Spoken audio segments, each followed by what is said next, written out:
You're listening to the Public Health Entrepreneurs Podcast with your host, Dr. Charlotte Huntley. Are you struggling with LinkedIn? Well, this episode is for you. I'm joined on this episode by a LinkedIn expert who shares some amazing tips for all of us, as well as several helpful resources, and also happens to be a very dear friend of mine. If you're new to this podcast, welcome. Welcome to Public Health Entrepreneurs.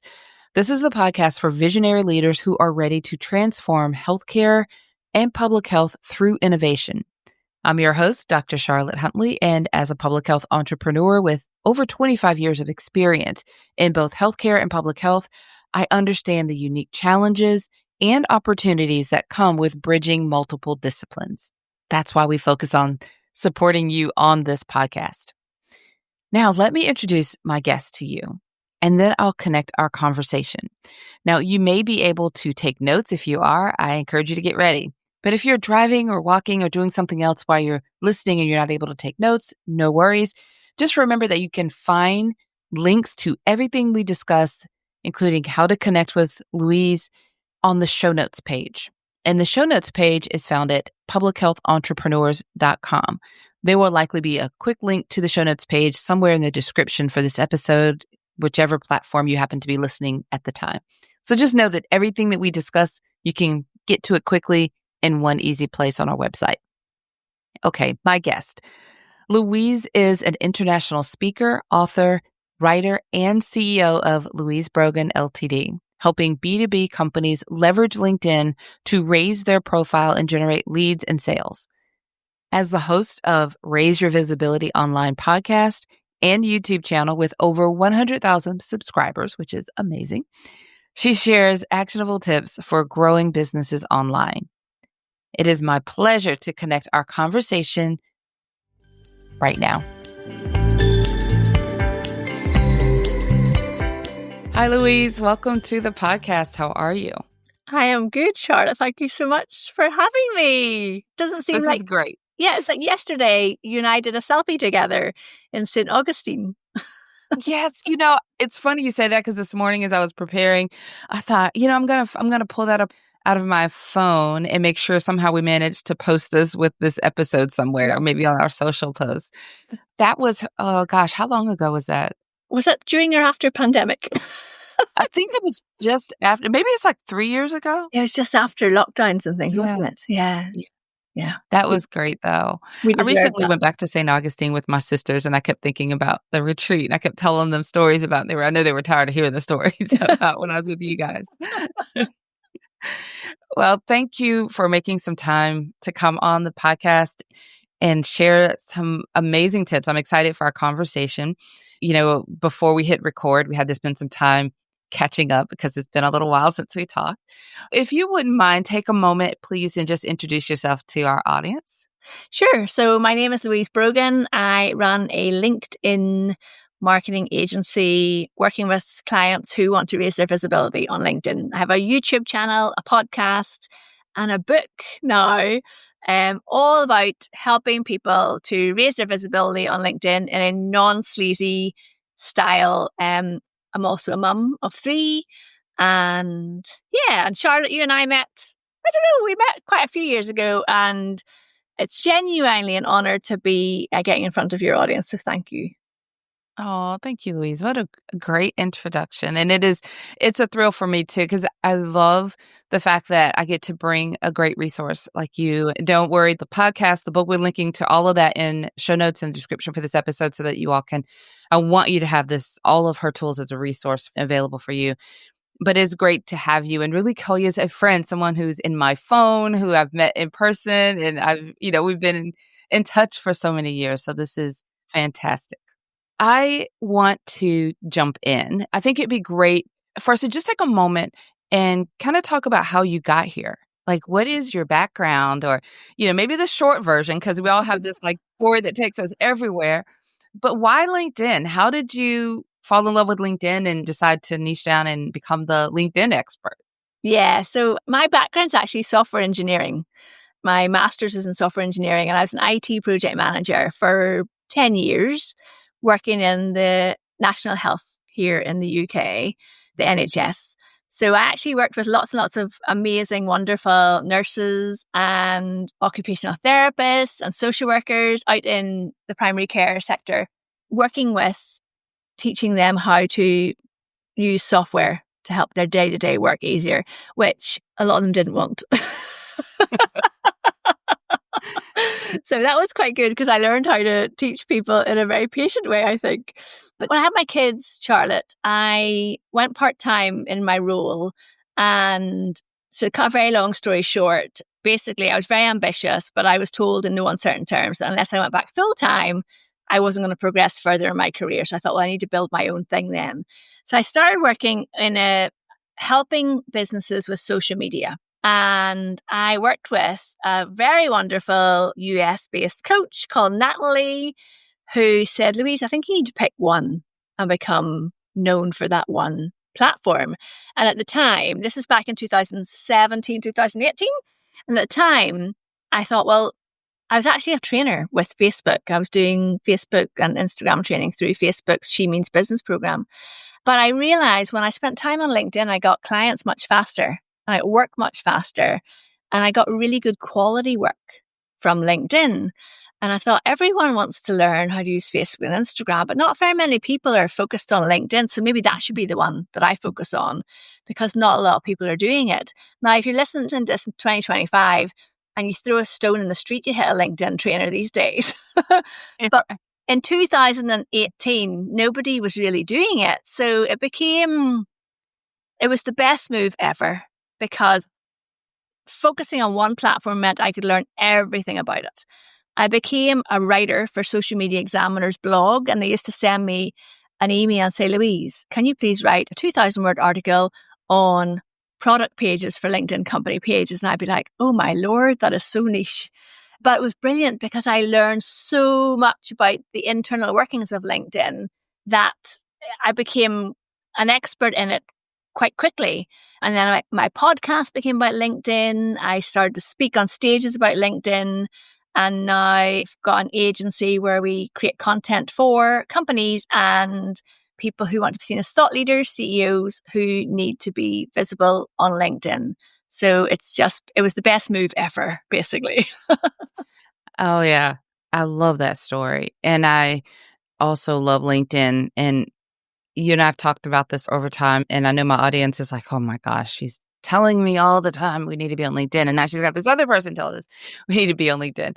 So I think that even today, LinkedIn, and I am biased because I do spend my time on Instagram as well, but not nearly. It's only because I just kind of enjoy the platform. And if, my feed is filled with puppy videos and kids doing silly things. But hands down, if it has anything to do with connecting professionally with my clients or attracting new clients, LinkedIn, you invest a little bit of time, you get such a huge return. Yes. That's my experience. Is that still what you're seeing? Yeah, no, absolutely. I mean, I worked with a lady recently and she is from Virginia. And she said to me, so she has over 400,000 followers on Instagram. But she came to me, so she was referred to me, and she came to me and I said, so can I ask you why you want to use LinkedIn because you're such a gigantic platform over here? And she said that she wanted to build up her corporate speaking bookings. And her friend had said to her, well, then you need to be on LinkedIn because the people who book those corporate speaking gigs are on LinkedIn. So I think that's where people, another reason why I chose LinkedIn was I think that LinkedIn will tell you itself, they've got a higher spending budget. People on LinkedIn have more money, not to be crude about it, Charlotte, but they have more money. The decision makers who have the budget, hold the budgets, who can make the decisions to bring you in to work with them are on LinkedIn.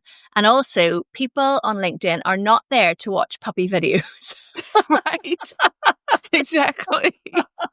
They're there to build their business network. And I think you've seen in my book, my favorite analogy and how I describe this to people that they go, oh, I understand what you mean now, is if you think about LinkedIn as being like your favorite industry conference. So if you're going to go to a conference about public health, for example, ahead of going to the conference, you're going to dress in the way where you would show up as a public health entrepreneur. So that is you preparing your LinkedIn profile, your personal profile. Make sure it reflects who you want to be seen as. Then just before you go to the conference, you're thinking, well, who's speaking at this event? Who do I want to see? Are any of my connections going to be there? So thinking about when you go to LinkedIn, who's on LinkedIn? Who do I want to hear from? Who do I want to see? Who do I want to engage with or interact with? Then when you go in through the door of the conference and you register at the desk and you see somebody over there and you think, oh, I know that. I know Charlotte. Oh, there's Charlotte. I'm going to go and talk to Charlotte. Or you see Natalie speaking on stage and you think, oh, I'm really interested to hear what she has to say. Charlotte, let's go and see her together and we'll sit down together and we'll talk to each other. That is the equivalent of you going onto LinkedIn and you see a post from somebody that you know, somebody in your network. And then you see in the comments, you'll see other people who are also interested in this person. And you start to have conversations and you start to connect with people who are also interested in the same thing as you. So that's how, I could talk about the analogy for days and days because it rolls into company pages and videos and everything. But basically, if you show up on LinkedIn as though you're going to a networking event full of the people that you want to connect with, have conversations with, hear from, and when you think of it that way, it becomes much more approachable, I think. I like that. I like that a lot, actually. And that's a really great analogy. I think sometimes, and I'd like for you to speak to this too, from my perspective, I do share these, strategies and I share my stories of, I can't tell you, there's so many times that from engaging on LinkedIn, and I've used video. I used to do live streams by myself, and then I would do roundtables and have people with me. And I'm looking to bring back one or both. I'm trying to decide because I remember I could go on just by myself and share some strategies, and people were shy about commenting live because I'm talking about starting your business or things to grow your business. And a lot of people, I realized, were still working in while their they were job. building a business. Yes. And didn't really want people to know because they were trying to put it together. Yes. But they would show up in my DMs right after. And oftentimes that would lead to one-on-one coaching clients or opportunities. And then even with the roundtable, often people have reached out to me to invite me to speak in, paid opportunities to speak on a stage or on a panel, either virtually or in person, as a result of hearing me or watching me on LinkedIn or connecting with me on LinkedIn. So I would love for you to kind of speak to that a little bit. What has been your experience and what are you finding what's the pushback you're kind of hearing as well? Yeah, so I work with a lot of people, usually are about to leave their corporate job or have left their corporate job. And I hear similar things. I don't know what to speak. I don't know what to say. And what they're saying to me really is, what if my colleagues judge me? What if the people I work, what are they going to say? Who is she to think that she can talk about this subject? Honestly, people are not like that. I really feel that people are not like that. I think that when you show up on LinkedIn, you're creating a stage for other people to have conversations as well. But if there's people not commenting on your stuff, and let's talk about the live stream stuff, Charlotte, because I'm going to be going live this Friday. So it's really interesting that very few people will comment, as you say, or engage on the live, but they will watch it afterwards. The number of people who watch your live stream after you've finished it is higher than the number of people who watch it live. Now, if you are going to do a LinkedIn live, there's a couple of tips. You want to let people know at least a week in advance you're going to do it, and you start to invite people to it so you have some people showing up live. But don't worry if nobody actually shows up live, because what you're saying is exactly true. People will reach out to you afterwards and say, can I ask you a few questions about, like, they'll ask me, can I ask you a few questions about how did you do that? How do you set that whole thing up? So I have created content around this, of course, about how to go live on LinkedIn over my YouTube channel. But what the absolute gold in that live is what you do with it afterwards. If you're going to do a video or a live stream on LinkedIn, you want to pick a topic that is going to be of interest to your audience. And this plays into the whole piece that I talk about, the ecosystem of what you're doing on LinkedIn. It works when you build a network who are interested in what you have to say and you find interesting. If you just connect with anybody and everybody and you show up live and they're like, well, I don't really care about public health, they're not going to engage with that. So you do want to be strategic in who you connect with. So you're building an audience of people who want to hear from you. And then you pick a topic that they're going to be interested in. So for me, it could be that I might say, how to get more engagement on your LinkedIn company page. So people are going to go to that because that's what they want to learn. So I might talk for 20 minutes on that. And if it's live and people do engage with you, and I always encourage them, I say, if you're here, let me know that you're here in comments. And then I start responding to their comments. But afterwards, you've got a 20 or 30-minute video that you can take and make so much content out of. It is crazy. So you can take the transcript and you can write a couple of articles out of it. You can take the transcript. So if you have a 20-minute video, you can create a newsletter for LinkedIn. You can read at least one blog post, but you can probably create 4 weeks worth of clips and content going forward. So repurpose. You don't just go live and leave it there. You take it and you repurpose it. I have taken those videos, those live streams, and edited them into podcast episodes. I've edited them into short clips for YouTube Shorts. I've edited them into short video clips for LinkedIn. Just repurpose everything as much as you can, because when you do a live especially and you have the right audience, they start asking you questions. And then you are showing up as an expert on this topic. And yes, there are other people who are in the audience who may know more than you or maybe more qualified than you, but you're the one on the stage leading the conversation. So you are seen as the expert by not only the people watching, but people in their network. And then you repurpose that over and over. I mean, it's just a gold mine. It's an absolute gold mine of content to do that kind of stuff.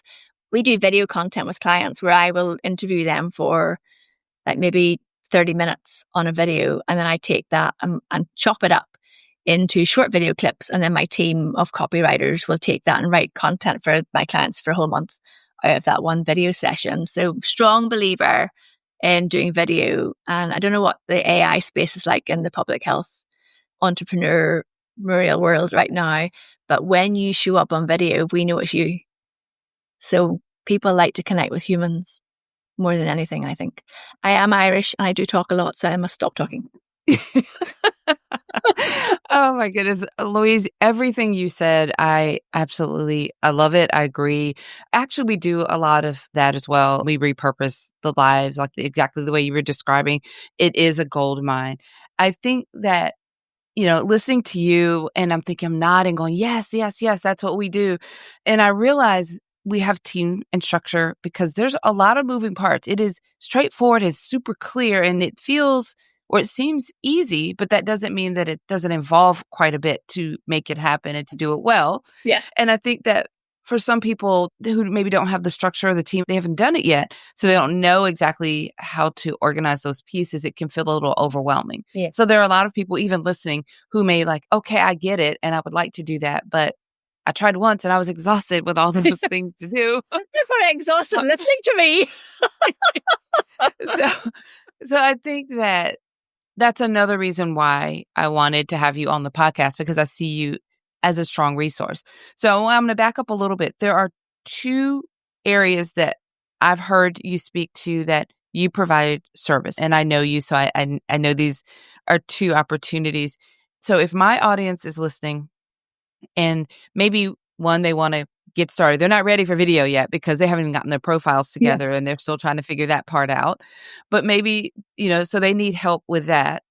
And then there are also then maybe some that are like, okay, well, I'm really wanting to step into this video thing, but maybe they would love some help with getting that going. So I know that those are 2 different opportunities that you could support. Can you kind of speak to how, let's start with the first. If someone's just trying to get the profile together, like how could you be of service? Because it's not that people can't do it. I think people understand what I keep saying and they need to, but maybe they just need some help. Yeah. Timing, whatever it is, they just want to get past the stuck part and get some help getting their profiles optimized. Like how could you help them? I mean, here's the thing, right? You can try and figure it all out on your own and you can get my book and work through it and all that stuff. But actually, we can do it together in like a 90-minute session. And I was like, oh, that sounds very appealing. getting your hand held and doing it together. So yes, I do a thing it's called a visibility VIP package. It used to be called LinkedIn VIP package, Charlotte. But when I wrote my book, I came up against the trademark lawyers for LinkedIn, and I had to remove the word LinkedIn from all of my packages. So that is something we could explore another day. So it's called Visibility VIP, and it's 2 90-minute sessions. The first session, I literally go with you through your entire LinkedIn profile. You have the profile up on screen, and we rewrite it together so that it goes from maybe being what you had as your resume profile on LinkedIn to being a profile that is going to help people understand how you can help them and how they can work with you and give you really solid background. And then the second session is, the simplest way to put it is how to use LinkedIn, how to create content that starts conversations, that gets people interested in you, and that leads through to people wanting to work with you. But I can answer questions about profile today on the podcast, that people might have, like the key things that they have. But just before I do, so the other thing we do is a video package where we do a monthly retainer with clients. They literally spend 1 hour with me. We do a video call together. I ask them questions, and then off they go and do the work that they love and enjoy. And 2 weeks later, they get from us 4 video clips, 4 more written LinkedIn posts, as well as the posts with the video clips, and an article that they can then approve, and then we post for them on LinkedIn. So they know they're showing up on LinkedIn, but they're not like going, oh no, Charlotte wants me to post on LinkedIn today. I don't know what to write or what to say. And so I don't do anything. That's kind of like us saving you time and effort and stress and getting you consistently showing up on LinkedIn. But ask me questions about the profile, because I'm sure your listeners are going, this all sounds wonderful, Louise, but actually, where do we start? So ask me. So, okay, that sounds really great. So, and again, you'll be able to connect with Louise after this episode and maybe even just kind of talk to her about which one of these, support offers are going to be best for you where you are right now, and kind of talk it through. But now I've done this on previous episodes, optimizing what to do. So I'm curious to see how closely we're going to match on answers, which I'm expecting it to be pretty much the same. So for someone listening and they're like, okay, I need to put my profile together. And you touched on something really important. You said, moving from the profile that looks like a resume, because a lot of people will take their resume, which I think is a great place to start. Mm-hmm. They'll fill that information in, they'll copy and paste in the experience and all those things. And the about reads like, a resume, objective, whatever. So how, maybe someone's for the first time not realizing, okay, that's not the way to be. Just the concept, like, how should a profile look? If it shouldn't be like a resume, then what should it be? Yes. So your profile, your activity on LinkedIn, all of your activity on LinkedIn, the goal is for you to get people over to look at your profile and for them to reach out to you for help with whatever your products or services are, right? So that's the strategy here. So if I see, what's going to make me want to click on your profile, Charlotte? It's your headline. So when you're commenting on other people's content on LinkedIn, or I've done a search for whatever it is that you do, do you show up in the list of search results? Or if I see your comment, I'm going to see the first line of your headline. Does it say to me, oh, this is something I'm interested in, I'm going to click on this person to find out more? So the very first thing is your headline clickable, that the right person who you want to buy your products or services from sees your headline and goes, oh, that sounds interesting. I'm interested in that. So they click through to your profile, right? So that's the first thing. The second thing is when they look at your profile, because we are not doing this to get a job, we're doing this to get business. When they look at your profile, do they understand how you can help them when they read your profile? So it's not about you, it's about them. So the biggest piece I spend the most time on in this with clients is the about section. The about section is not about Louise Brogan, and it's not about Charlotte. It is about how you and I can help the person who's reading the profile. So it needs to engage them, needs to be interesting. It actually needs to be well spaced out. And when I did my master's in computing, we learned a thing called human-computer interaction, and it's how human beings engage with text on a page is one of the things. There's a lot of other things to it, obviously. but it is 25 years since I studied this. But if it's just like 7 lines of text, no one reads it. If it is broken up into sections, here's who I help, here's how I help, here's our services. And the person reading it goes, oh, yes, that's what I'm struggling with. Oh, yes, that's what I need help with. And it's nicely spaced out. Then the right people will reach out to connect with you. It's also about saying to someone, if you need help with this, connect with me. Literally going, connect with me. And then there's loads of stuff. There's like making sure that the visuals speak to the people, that you have a good, clear photograph of you that is recent. That if I met you at this conference, I'd recognize you from your photograph. Would I recognize you from the way that it's written? And then there's the technical aspect. So having your experience section completely filled out with links through to your website, to your TED Talk, to your YouTube channel, all of that helps you to get found in the search results on LinkedIn. So I would say that your introductory card is the top bit, which has your photograph, your background image, your headline, all of that, and the about section are what most people look at. Nobody really looks at the rest of it, but the computers do, right? So the search engines and the LinkedIn algorithm all go through your whole profile. So is your experience section fully filled out? Your qualifications, where you went to college? In your experience section, do you have images of the work that you've done? Have you added your featured section in, which again should link through your website? Or if you've spoken on a stage, is there a video content on your profile that shows us that stuff? If you've written a book, is there an easy link through to your book on your profile? So it's all that stuff is really, really important. And that's why it takes 90 minutes to go through it with somebody.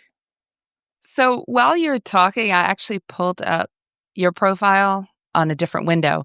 And I think it's a great example of exactly what you're describing. So if you're thinking about this, or if you're listening to this episode and you're wondering, curious about some examples of what Louise is describing, I encourage you to check out her profile and also check out mine and just kind of look through the headline for Louise right now. It says video and content marketing for B2B.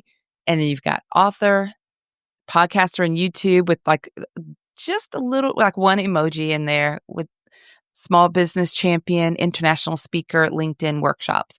I think that's perfect because that's what she means by, it's about the other person. Like if they're the executive leader in a company and they're looking for someone, expert in marketing, they're going to know that she is focused on them because she's got B2B. And there's no guessing about what type of audience. It's really clear. Mm-hmm. And then you can look at mine also. But I say based on the way it is right now because, that's something that we should update regularly as our business shifts and our focus shifts, right? Yeah. So, for example, this year I spoke at a big American conference in California, social media marketing world. So that in the run up to that conference, that gets bumped to the top of my profile. And then in the UK, I'm a small business champion for the UK for Small Business Saturday. And that runs throughout November. So when that's on, I bump that to the top of my profile because I do love, what's the word? Free stuff to support those small businesses. And I want them to know that that's what I'm doing and that I want to support them. So that kind of gets moved up. Then when I released my book, of course, author got put in there, so you switch things around. Like I am very passionate, Charlotte, about raising the visibility of women online, but I haven't put that in my headline because I talk about it and I make content around it, but I also work with men and I work with corporates. I work with SMEs of different sizes. So, I think your content can change at very different times of the year as well. And you could literally change your LinkedIn profile every day if you wanted to. And you can move things around in your experience section and the about section, depending on what you're focusing on. But the key is when someone sees your headline, do they click on it? And when they read your about section, do they think this is somebody I think could maybe help me? And will they make the next step? And then you've got the whole networking and connections things. And how do you actually turn those connections into sales? And there's so much to it. I think I did a workshop last month with a company, and they are a big, big company. They're listed on the stock exchange, et cetera, et cetera. And we did a LinkedIn profile workshop. And the feedback I got this morning, so we have a monthly call together, from the lady who brought me in to do the workshop, she said, Louise, we were kind of really surprised because we all thought we had pretty good LinkedIn profiles. And then we did your workshop and then we realized what we didn't know. I was like, oh, thank you so much. Can we please record that and put that somewhere? So, Yeah. you know, how you speak about yourself when you're from where I'm from is very different, okay, than the American audience. So I know that I can make a really big difference to someone, how they show up on LinkedIn. And I probably wouldn't have said that 5 years ago, even though it was still true then. But I know because I hear about it from the clients that I work with, and I love it. So I kind of prefer other people to do the shouting about me for myself. I think my audience can relate to that too. I think that's a trait that's common amongst the service industry, like for public health, and we're caring about someone else. We're not as easy. It's not as easy for us to kind of shine our own light on ourselves. And see, I know about this from working in the health service for 10 years. I know that so well. Yes. Okay, add one more story to your point, and then we're going to wrap up because I'm loving this conversation, but I want to be mindful of time also. You made a point about the searchability of your profiles, and I just thought it reminded me of a story that I've shared a few times. I think is very appropriate to share now. I have always, and I think it's important to always be updating your profile, be mindful of making sure it is optimized. And when I was working another job and I was building my consulting business on the side. And I got to the point where I decided to leave the job and I was going 100%, I was spreading my wings, and I had, left to the company, shipped back all the equipment. And it was a really nice, send off. They were very, supportive. And the week after I shipped all the equipment off and I was 100% full time was when literally the country shut down. Oof. During the height of the pandemic. And my husband was sent home from work and my daughter was sent home from college. Everybody was in the house, like not knowing what to do. And I panicked, like, what in the world is going to happen? What am I going to do? Because I've just, I've left my job, and my job was remote before. So I was already in a good position and comfortable. Oh. But I didn't have long to panic because like almost in the very next instant, I had opportunities coming from everywhere. And it's because people kept going. They were searching infectious disease or viruses or public health and epidemiology. And I was serving up to so many people and organizations because of my LinkedIn profile. My background, I had worked in virology. So people are now suddenly, what is this virus? And so they were searching and I was being served up in their results. So I had opportunities that created another problem because I was saying yes to everything because there's a scarcity. I was afraid of what was going to happen. Yeah. But it was wonderful because if I didn't have that profile optimized, there's no way I could have known how to look for those people who were panicking and looking for answers and trying to, looking for experts. But they knew that they were able to find me. Yeah. And that was like such a incredible kind of testament to why we need to keep those profiles updated and why it is so important. We never know when those moments will happen when someone's searching. Yes. They don't always post what they're looking for. They just start searching for it. Oh, they don't post what they're looking for, Charlotte. And then the people who make the decisions in large organizations very rarely post anything. Most people on LinkedIn are just lurking and reading. And so if you are showing up, this is really key. Showing up on LinkedIn and talking about the area of work that you are working in, as opposed to showing up and just talking about stuff that's got nothing to do with what you're an expert in. And people might be listening, going, oh, but there's other people that are more expert than me, but they're not doing it either. So if you're showing up and just sharing simple messages about the area that you work in, you are so far ahead of your peers that when it's not even that people in your network necessarily will say, oh, can you work with us? Or I'm running a conference and I want you to come and speak at it. It's that somebody will be having a conversation at work and they'll say, oh, we really would need somebody who can come along here and speak about epidemiology. And they'll say, oh, well, Charlotte Huntley talks about that on LinkedIn all the time. So that happens a lot.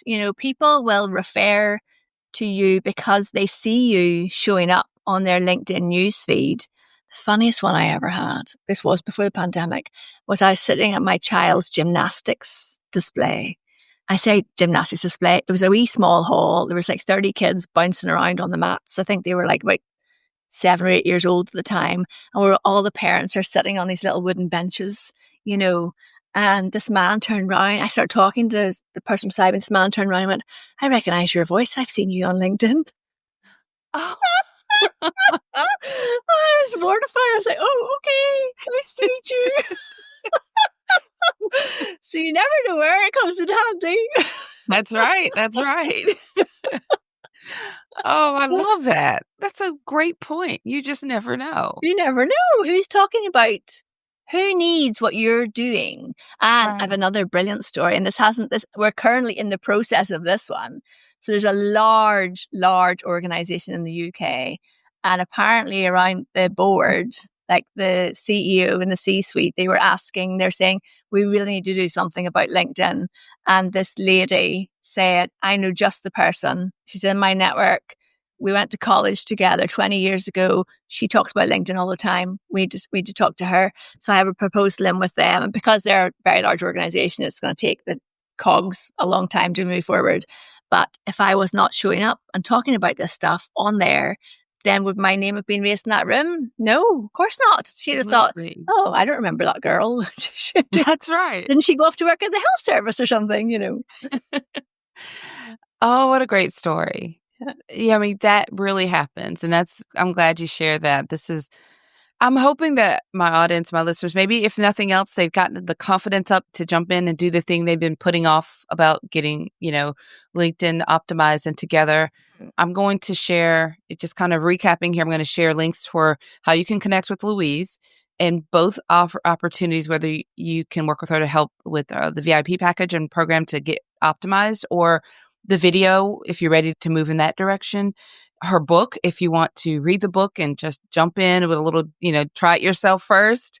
And then the YouTube channel. I really encourage you to explore her YouTube channel. All of these ways will support her, because even if, whatever it is, you're supporting the work, but she has a lot of really great content on her YouTube channel. And thank you, Louise. It's been great to catch up with you as always, but also I appreciate you being so generous in sharing with my audience. Yes. And of course, they're podcast listeners. I have a podcast called Raise Your Visibility. Oh, that's like a podcast. Raise Your Visibility Online. I think so. I always forget to mention it, but I'm literally talking to podcast listeners. Right. So yes, the podcast, which is also, I've been listening to your podcast for a long time. Oh, I wonder if I started with the podcast. I can't remember.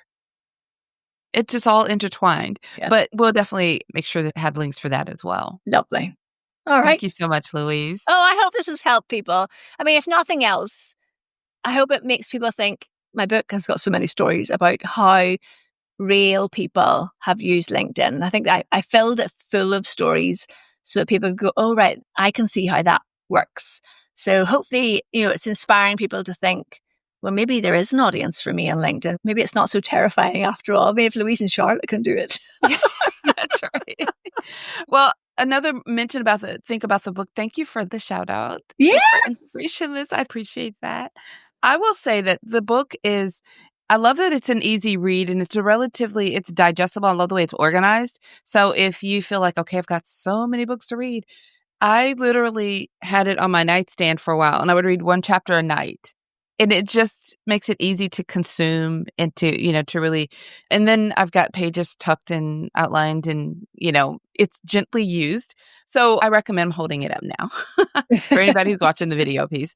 But I do highly recommend the book. I think everyone needs the book. It's a good one to gift to someone too, if you're thinking of, nice. Because we have these little gatherings where our mastermind meetings. So I'm thinking I like to give those books to our attendees, and always some type of business book. So I'm thinking this will be the next one that I gift. Oh, I love that. Thank you. All right, Louise, I will chat. We'll be in touch for sure. But thank you again for being here. This has been wonderful. Oh, thanks, Charlotte. I mean, just absolutely. I could talk to you all day. Thank you so much for having me. Thank you for listening. Visit publichealthentrepreneurs.com to learn more.